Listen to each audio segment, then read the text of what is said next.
अस्सलामु अलैकुम वरहमतुल्लाहि वबरकातुहू। अमल करते जो अपने रहबर के रहबरी पर हम न जाने तरक्की के कितने जीने चढ़ गए होते। अगर हम रोज़ के खाने से एक लुक़मा बचा लेते, अदा सुन्नत भी होती, बच्चे भी पड़ गए होते।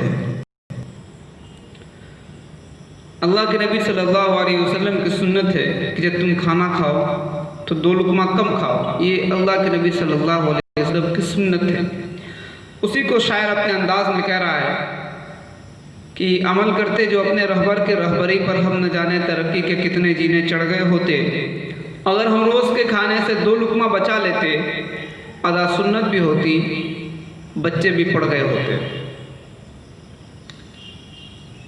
सर सैयद अहमद खान से लेकर के और उनसे पहले भी और आज के दौर में आज़म खान, असदुद्दीन ओवैसी तक पार्लियामेंट के अंदर हमारा कोई न कोई रहनुमा रहा है, लेकिन हमारी मुश्किलें कम नहीं हुई, हमारी मुश्किलें और बढ़ गई।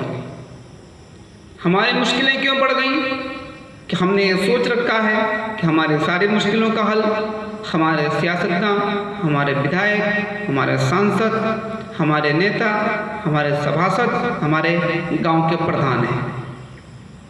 बस इसी सोच ने हम सबको बर्बाद किया। अगर आपको अपनी मुश्किल का हल वाकई में निकालना है तो आपको सिस्टम का हिस्सा बनना होगा। आप सिस्टम का हिस्सा कैसे बने? आपको पढ़ना पड़ेगा, क्योंकि मुझे फ़ख्र है, मुझे इस बात का घमंड है कि मैं उस कौम से ताल्लुक़ रखता हूँ जिस कौम को अगर सबसे पहले कुछ सिखाया गया था तो गारे हिरा के अंदर सिखाया गया था, इक़रा बिस्मि रब्बिकल्लज़ी खलक़, कि पढ़ अपने रब के नाम से। हमारे फेसबुक लिस्ट में इलाहाबाद हाई कोर्ट के एक वकील जिनका नाम शरदेंदु कुमार वत्स लिखते हैं,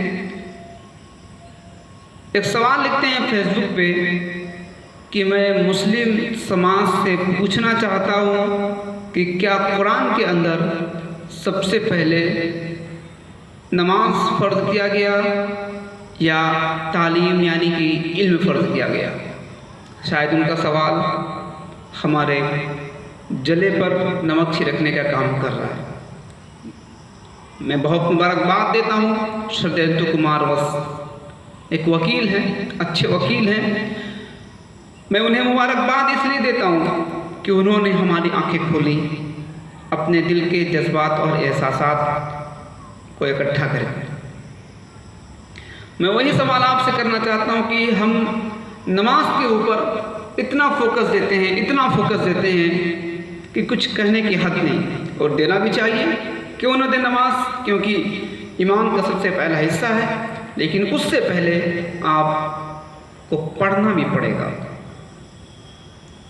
जब तक आप पढ़ेंगे नहीं, आपका कुछ नहीं होने वाला। एक थाने में एक चौकी पे अगर कोई मीम से जुड़ा हुआ एक सिपाही, एक डीएम बैठता है तो उस पूरे थाने का सिस्टम बदला हुआ होता है। वही बात मैं कह रहा हूँ कि आपको सिस्टम का हिस्सा बनना पड़ेगा, आपको पढ़ना पड़ेगा। दूसरी बात यह है कि आप जब पढ़ चुके हों, चाहे आप कॉलेज में पढ़े हों, मदरसे में पढ़े हों, किसी मकतब में, किसी मदरसे में, आपने माँ के गोद में पढ़े हों, आपको पढ़ने के बाद 3 चीज़ का आपको इस्तेमाल करना पड़ेगा। अगर 3 चीज़ आपके अंदर नहीं है तो आपको पढ़ने का कोई फ़ायदा नहीं है। वो 3 चीज़ क्या है? वही चीज़ जो ABC आता है, उसी 3 C का यानी कि ट्रिपल C का मैं आपको फार्मूला बताता हूँ। पहला C क्या है? क्रिएटिविटी। क्रिएटिविटी, क्रिएटिव लोग। पहले C जो बिजली, पंखा, ये माइक, मोबाइल, ये सारी चीज़ पहले C वालों ने काम किया, नई चीज़ें ईजाद की। दूसरा चीज़ क्या है? कैरेक्टर।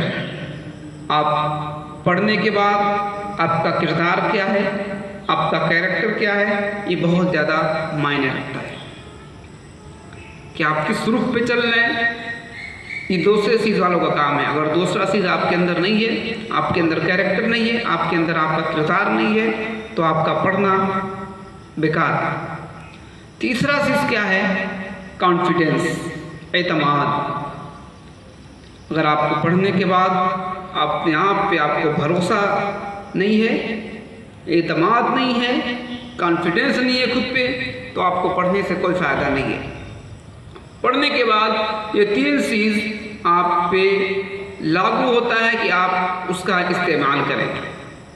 अब ये 3 चीज़ आपको कॉलेज दे दे, आपको कोई मदरसा दे दे, कोई यूनिवर्सिटी दे दे, कोई मकतब दे दे, या आपकी माँ की गोद, ये 3 चीज़ आपके ऊपर लाजिम होता है। बहुत शुक्रगुजार हूँ आप लोगों का कि आप लोग मेरी वीडियो देखते हैं। मैं ऐसे ही आपसे हर एक टॉपिक पे वीडियो बना करके आपसे मैं मिलता रहूँगा, और आपसे गुजारिश है कि आप भी बोलिए। आपको बोलना पड़ेगा। ज़िंदगी में जीने के 2 तरीके होते हैं। पहला तरीका वो होता है कि आप गमों की चादर ओढ़ करके दुनिया के किसी कोने में जा कर के सो जाना। उससे अच्छा है, उससे बेहतर होगा कि आप दुनिया से रुखसत हो जाएं। दूसरा तरीका वो होता है कि एक खामोश मिजाजी हमें जीने नहीं देगी। जीना है इस दौर में तो कोहराम मचा देंगे। आपको कलम के ज़रिए बोलना पड़ेगा, आपको माइक के ज़रिए बोलना पड़ेगा, आपको ज़मीनी स्तर पे उतर करके आपको बोलना पड़ेगा, मगर बोलना पड़ेगा आपको। बहुत शुक्रगुजार हूँ। अस्सलामु अलैकुम व रहमतुल्लाहि व बरकातुहू।